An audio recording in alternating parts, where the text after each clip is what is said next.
Herkese merhaba. Ebru'nun Denizi YouTube kanalıma hoş geldiniz. Bugün sizlerle yine en çok soru aldığım bir konu hakkında içerik oluşturmak istiyorum. Bu güzel güneş ışığı da bu kızlarıma hafif hafif süzülürken böyle filtresiz bir şekilde gün ışığından faydalanıyorlar. Bugün gözünü açtı bu kızım. Harika bir renk geçişi var.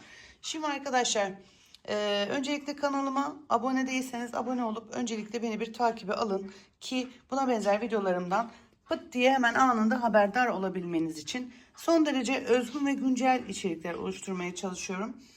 Umarım sizler de bunu ilgiyle takip ediyorsunuzdur. Şimdi orkide saksı seçimi ya da orkide saksı değişimi hakkında çok önemli. Aslında bakın, orkidelerimizin kayıplarını %80 bu konu sebebiyle kayıplar yaşıyoruz.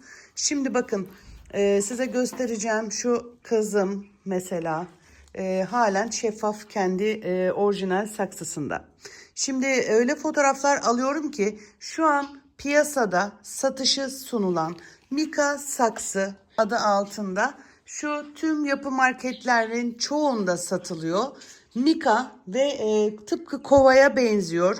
Yani tamamen bitkiyi öldürme amaçlı. Şu şeffaf saksılarından çıkartıp bitkiyi orkide saksısı diye satıldığı için tabii ki haliyle insanlar da bu şekilde tercih yapmak zorunda kalıyor. Benim elimde yok şu an o saksılardan. Olsa emin olun size de şu an gösterirdim görselini. Bu saksılara kesinlikle ve kesinlikle ben görselini bulursam şu an montajda sizlere ekrana koyacağım. Bakın, orkide bitkisi bu şekilde saksı içerisinde sıkışık ortamda, sıkışık bir alanda sıkışık kökleri sever arkadaşlar. Yani normal saksı bitkilerinde de böyledir. Bitki saksı içerisinde bütün vitamini köklerde depolar ve bunu bir şekilde köke ya da çiçek yaprağı ya da çiçek dalı olarak bitki bu şekilde bunu geri dönüşü olur. Özetleyecek olursam, şu görüntüyü gördüğümüzde bakın saksı üzerine de fışkırmış şu hava kökleri, kendi gövdesi çiçeğin. Hemen şöyle bir soru oluşuyor kafamızda. Saksısını hemen değiştirmeliyim. Bu saksıyı değiştirmeliyim geleneği lütfen kaldıralım. Çünkü orkide bitkisi saksı değişimi yapmanıza gerek yok. Yani şu toprak çürüyüp saksı içerisinden kötü kokular gelene kadar, böyle artık toprak, ağaç kabuğu çürük çürük kokana kadar bu saksıyı değiştirmenize gerek yok. Ya da ne bileyim bir devrilme sonucu saksınız kırılmamışsa ya da kökler çok fazla gelip bazen saksıyı delebiliyor, çatlatabiliyor. Benim çok başıma geldi. Yani gerekçelerimiz olmadığı sürece saksı değişimi yapmayalım. Eğer yapıyorsak da internette şu şeffaf saksıların da satışı var arkadaşlar. Kesinlikle şu büyük, ağzı açık, tıpkı vilada kovası büyüklüğündeki şu büyük kovalara saksı değişimi yapmayın. Çünkü bu sefer ne oluyor biliyor musunuz? Bitki zaten, bu sağlıklı ya da sağlıksız olsun, bitki saksı değişimi ve toprak değişimi döneminde zaten bir strese giriyor. İkincisi, biz bunu doğru bir saksıya aktarmazsak köklerin içinde kaybolacağı, hatta görünmeyeceği kadar büyük bir saksıya bunu aktarırsak zaten bu kötüleşmesine, zaten bu da bir faktördür. Kova gibi bir saksı düşünün. İçerisinde kökler, biz ya eğer bu da tabii ki şansı varsa ve sağlıklıysa bitkimiz sürekli sadece kök yapmaya çalışıyor. Bazen görüyorum mesela, işte hiç çiçek vermemiş 4 yıllık 3 yıllık orkidelerimiz var Ebru Hanım diyorsunuz. Saksıya bakıyorum, fotoğrafını atar mısınız diyorum. Görsel atıldığında bir bakıyoruz bitkinin 4 yıldır ya da alındığından beri kocaman bir saksı içerisinde. Evet, saksıda kökler dolu, kök dolmuş ama bütün enerjisini bitki saksı içi köklerine vermiş. Tabii ki bu çiçek nasıl çiçek dalı versin? Nasıl yaprak verecek, yeni yaprak verecek ki şu yeni yapraklar arasından yeni dallarını versin. Yani şunun altını da çizmek istiyorum. Saksının mika olması değil olay.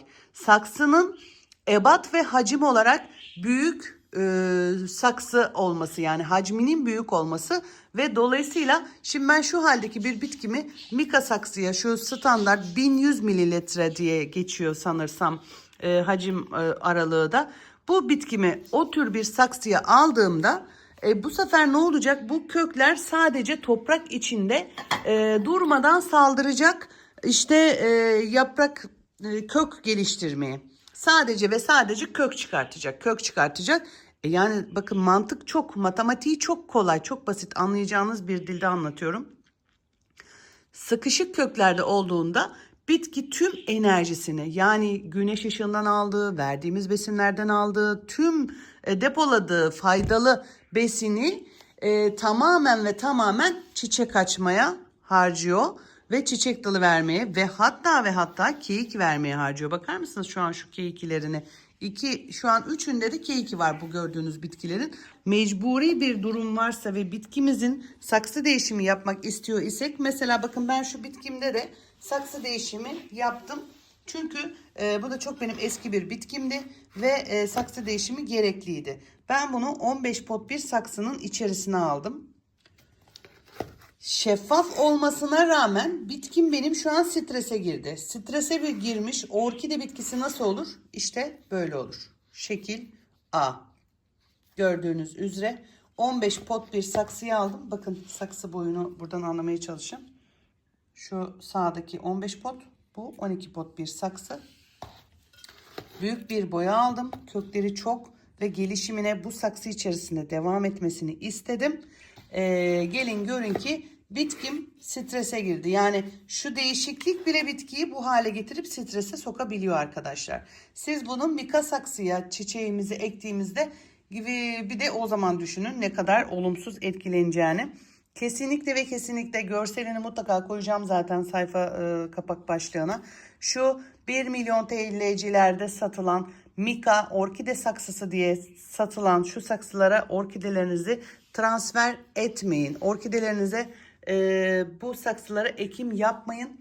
Direkt yaşama şansı olan orkidelerinizi bile kendi elinizle öldürmüş oluyorsunuz. Birincisi, lütfen şu saksı olayından vazgeçin arkadaşlar.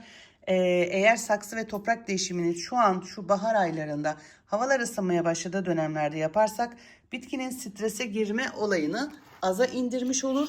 Hem de doğru saksı seçimi yaparsak bitkilerimizin sağlıkla gelişim gösterip çiçek dalı ve yaprak verdiğini şahit olmuş oluruz. Bakın ben mesela şöyle şunları şu bardaklara aldım. Çok da güzel burada gelişimi devam ediyor. Bakın dal bile çıkarttı.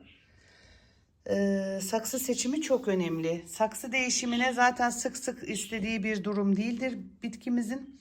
Eğer saksı değişimi de yapacaksak doğru saksı ve toprak seçimi yapalım.